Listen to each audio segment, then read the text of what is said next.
நேயம், அவனுடைய வளர்ச்சி, அவனுடைய அனுபவங்கள், அப்புறம் நாட்டினுடைய தன்மை எல்லாம் சொல்லக்கூடிய ஒரே எப்பிக் அது ஒன்று தாங்கிறதுனால செய்கிறாங்க அவங்க. அது மட்டும் இல்லை, 1,10,000 ஸ்லோகங்கள் கொண்ட அதை கடந்த 2500 ஆண்டுகளாக அப்படியே மனசுலேயே போட்டு மெமரியில் கொண்டு வந்து எப்படி செஞ்சாங்க அப்படிங்கிற ஆச்சரியம் அவங்களுக்கு இன்னும் இருந்துகிட்ருக்கு. மகாபாரதம் 67 இடங்கள்லேருந்து கண்டுபிடிக்கப்பட்ட வெவ்வேறு பதிப்புகள், அதாவது காஷ்மீரில் சாரதா லிபியிலிருந்து தமிழ்நாட்டில் கும்பகோணம் எடிஷன்னே இருக்குது. எல்லாத்தையும் ஒன்றாக தொகுத்து இதான் கிரிட்டிக்கல் மகாபாரதம் என்ற ஒன்று 1960 நம்ம கொண்டு வந்த வழியில் 40 ஆண்டுகள் ரிசர்ச்சில். அதில் என்ன பார்த்தீங்கன்னா, மகாபாரதத்தில் கூடப்பட்ட 150 இடங்களில் 90 இடங்கள் இன்னும் அதே பேர்லேயே இருக்குது. உதாரணத்துக்கு குருக்ஷேத்திரம் இன்றைக்கி அதே தான், டெல்லியிலேருந்து 150 கிலோமீட்டர். மதுரா கண்ணனுடைய தலைநகரம்,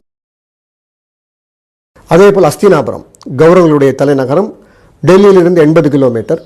இந்திரபிரஸ்தம் இன்றைய ஓல்டு டெல்லி, அதுக்கு தான் இந்திரபிரஸ்தம் சொல்லலாம். இன்னும் 18ஆம் நூற்றாண்டு கிராமத்து ரெக்கார்ட்ஸ் எல்லாம் பார்த்தீங்கன்னா இந்திரபிரஸ்தம் தான் போட்டிருக்கோம், ஓல்டு டெல்லி.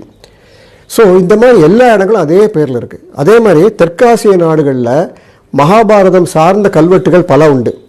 போர்னியோவில் ஒரு அரசன் சொல்கிறான், குருஷேத்திரம் மாதிரி என்னோட இடத்தையும் அருமையான ஒரு க்ஷேத்திரமாக ஆக்க வேண்டும் என்ற கல்வெட்டு கண்டுபிடிக்கப்பட்டுள்ளது.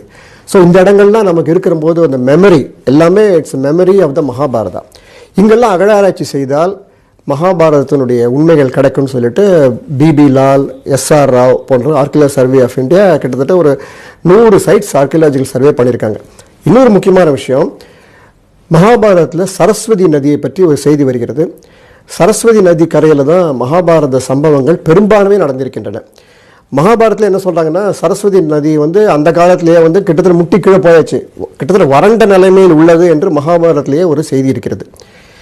மகாபாரத போர் ஆரம்பிக்கும் பொழுது கிருஷ்ணனுடைய சகோதரன் பலராமன் என்ன சொல்கிறாருன்னா, நான் போரில் சம்பந்தப்பட தயாராக இல்லை, ஆகவே நான் ஒரு பில்கிரிமேஜ் போகிறேன்னு சொல்லிட்டு சரஸ்வதி நதி வழியாக போகிறார். அந்த இடங்கள் எல்லாமே இப்போ கண்டுபிடிச்சிட்டோம். அவர் அவர் அவர் எங்கெங்கெல்லாம் போனாருங்கிற இடத்த அவ்வளோ இன்ஃபர்மேஷன் மகாபாரதத்தில் இருக்குது.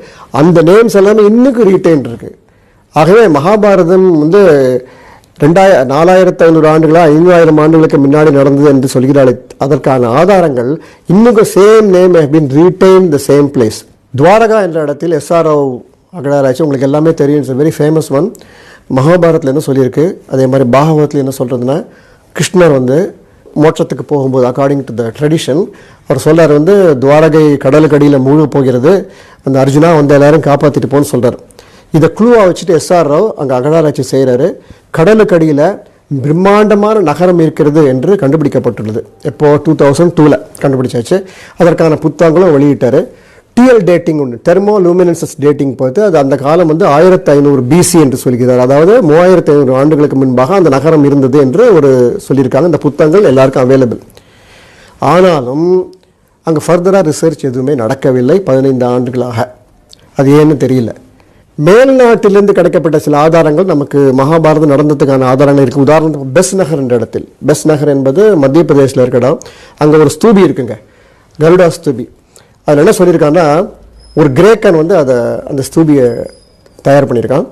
அவன் சொல்கிறான், என்னுடைய பேர் ஹிலியோடரஸ், நான் ஒரு கிரேக்க நாட்டை சேர்ந்தவன், நான் ஒரு அம்பாசிடர், என்னுடைய கடவுள் வாசுதேவ கிருஷ்ணன் அப்படின்னு சொல்லிட்டு அந்த ஸ்தூபத்தில் போட்டிருக்கான். அதனுடைய காலகட்டம் 175 பிசி, அதாவது கிறிஸ்துவுக்கு முன் 175 ஆண்டுகள்.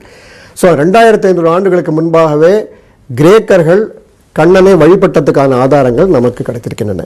அதே மாதிரி ஆப்கானிஸ்தானில் அல்கோலாம்ங்கிற இடத்தில் நடக்கப்பட்ட அகழாராய்ச்சியில் கிருஷ்ணருடைய பலராமனுடைய காசுகள் கண்டுபிடிக்கப்பட்டுள்ளன. That has been established by the historians and archaeology. They confirm it is coins belong to Krishna and Balarama. அது காலமும் 2200 ஆண்டுகளுக்கு முன்பாகவே மகாபாரதம் இந்தியாவில் மிகவும் பிரபலமாக இருந்ததுக்கான ஆதாரங்கள் நமக்கு இருக்கின்றன.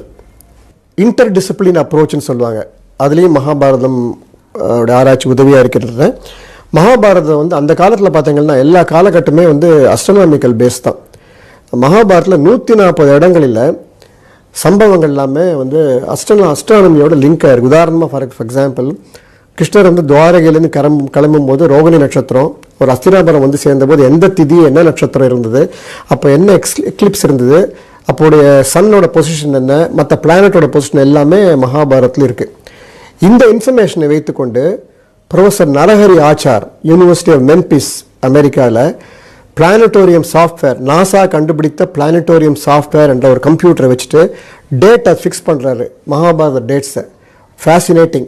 இதுவரை அந்த டேட்டை வந்து யாரும் டிஸ்பியூட் பண்ணவே இல்லை. அவர் என்ன சொல்கிறாருன்னா, மகாபாரத போர் எப்போ நடந்ததுன்னா 3110 பிசி, அதாவது கிறிஸ்துவுக்கு முன், அதோட கூட 2000 சேர்த்தங்கன்னா 5120 ஆண்டுகளுக்கு முன்பாக மகாபாரதம் நடந்தது என்பதுக்கான ஆதாரங்களை ஒரு லிஸ்ட்டே கொடுத்துருக்காரு. அந்த லிஸ்ட்டை நீங்கள் நெட்லேயே படிக்கலாம். Yes, that article has become very popular. So astronomically நீ மகாபாரதம் டேட் பண்ணீங்கன்னா 5000 ஆண்டுகளுக்கு முன்பாக இருந்தது என்று.